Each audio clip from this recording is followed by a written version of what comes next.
বিচার চাইছি কিন্তু বিচার একবারের পর 1 বছর 2 বছর মানে সময় নিচ্ছে, খালি সময় নিচ্ছে। বিচারটা কাদের কাছে দিছে? ওই চেয়ারম্যান। কোন চেয়ারম্যান?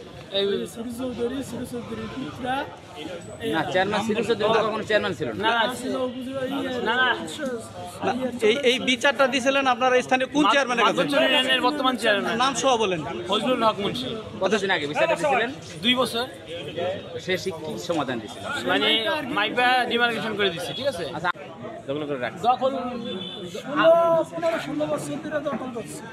আর তারপরে মামলা চালাইছি, মামলা চালাইয়া রায় টাই পাইয়া অল কমপ্লিট করিয়া তারপরে 31 সর্বন্ন খাজা। তারা কি দখল করে কি ওখানে ঘর দোয়ার বা এরকম কিছু করছিল, দোকানপাট এরকম কিছু করছিল?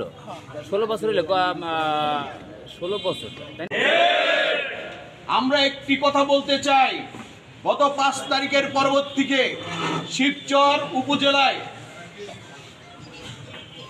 অনেক অতিথি পাখির আগমন ঘটেছে, যারা বিগত 17 বছরে তাদেরকে শিবচরে দেখা যায়নি। আজকে তারা এসে আবার শিবচরের মধ্যে আওয়ামী লীগ নামক পুনর্বাসন সেন্টার করছে। বিএনপির নাম লাগিয়ে তারা আবার আওয়ামী লীগকে পুনর্বাসন করতে চাচ্ছে।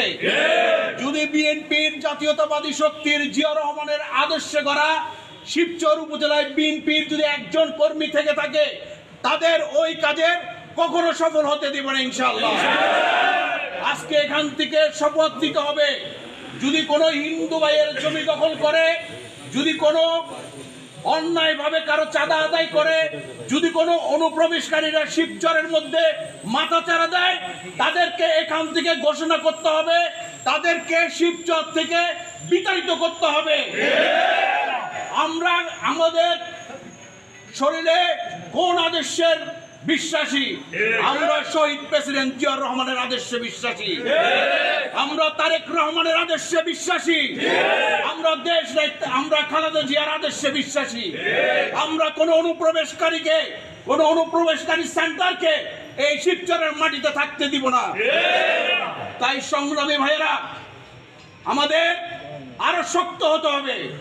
আপনি সেন্টার করেছেন, আপনি আওয়ামী লীগকে প্রতিষ্ঠিত করতে চাচ্ছেন।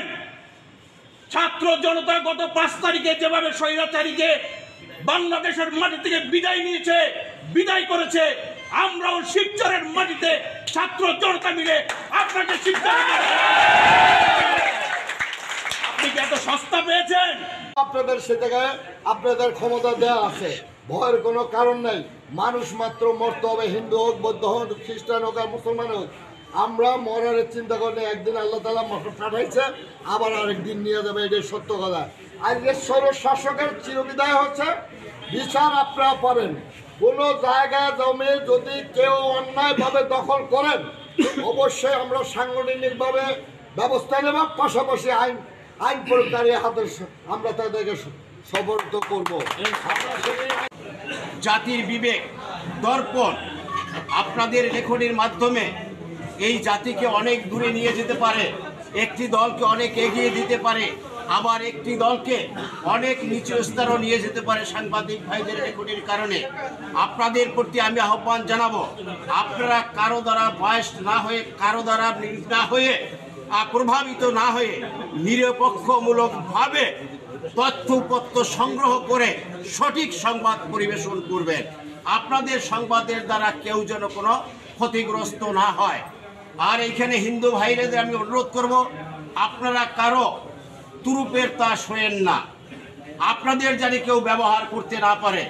আপনাদের যদি সত্যিকারে কেউ নির্যাতন করে থাকে, কেউ অত্যাচার করে থাকে, নিষ্পেষিত করে থাকে, তাহলে অবশ্যই আপনাদের পাশে আমরা আছি, থাকবো ইনশাআল্লাহ। আমি স্পষ্ট ভাষায় বলতে চাই, আজকে আপনারা সাংবাদিক ভাইরা নিশ্চয়ই দেখেছেন, বাংলাদেশ প্রতিদিনের প্রথম পেজে আমাদের একটি চেয়ারম্যান তারেক রহমানের একটি কথা আছে, সেখানে স্পষ্টভাবে বলা হয়েছে সন্ত্রাসী, চাঁদাবাজ, ভূমিদস্যুদের বিএনপিতে কোনো স্থান নেই। আমিও তার সূত্র ধরে বলবো, বাংলাদেশে একটি চেয়ারম্যান সাহেব যেছে, তার এই কথা, তার এই নীতি আদর্শ বাস্তবায়নের জন্যে আমরা যে কোনো কঠোর এবং কঠিন সিদ্ধান্ত এই চাঁদাবাজ, সন্ত্রাসী, ভূমিদস্যুদের বিরুদ্ধে আমরা নিতে প্রস্তুত। যদি কেউ আমাদের দলের নাম ভাঙিয়ে বিএনপির নাম ভাঙিয়ে কেউ কোনো চাঁদাবাজি করে থাকেন দয়া করে বিরত থাকেন। কারো ক্ষতি করে থাকলে দয়া করে সেগুলি, কেউ কোনো মালামাল লুণ্ঠন করে থাকলে দয়া করে সেগুলি ফেরত দিয়ে তাদের কাছে সুন্দরভাবে ক্ষমা চেয়ে আসার জন্য আমি জেলা বিএনপির পক্ষ থেকে উদাত্ত আহ্বান জানাচ্ছি। আর আজকে 15টি বছর আমরা কথা বলতে পারিনি, মুক্ত বাতাস উপভোগ করতে পারিনি। আজকে এই ছাত্র জনতার আন্দোলনের মাধ্যমে আমাদের শুধুমাত্র সাময়িক একটি বিজয় অর্জন হয়েছে। আমার সম্পূর্ণ বিজয় আমাদের অর্জন হয় নাই। সম্পূর্ণ বিজয় অর্জন হবে এই অন্তর্বর্তীকালীন সরকারের অধীনে একটি সুষ্ঠু নিরপেক্ষ নির্বাচন হবে। সেই নির্বাচনে বিএনপি বিজয়ী হয়ে যে সরকার গঠন করবে তখনই আমাদের সম্পূর্ণ বিজয় সম্পূর্ণ হবে। সেই পর্যন্ত এই নির্বাচনে বিবেচিত হবে। আর নির্বাচনে বিজয় হওয়ার জন্য আপনারা প্রত্যেকটা নেতাকর্মী জনগণের দ্বারা গিয়ে তাদের সাথে ভালো ব্যবহার করে সৌহার্দ্যপূর্ণ সম্পর্ক করে ভোট আদায়ের চেষ্টা করেন।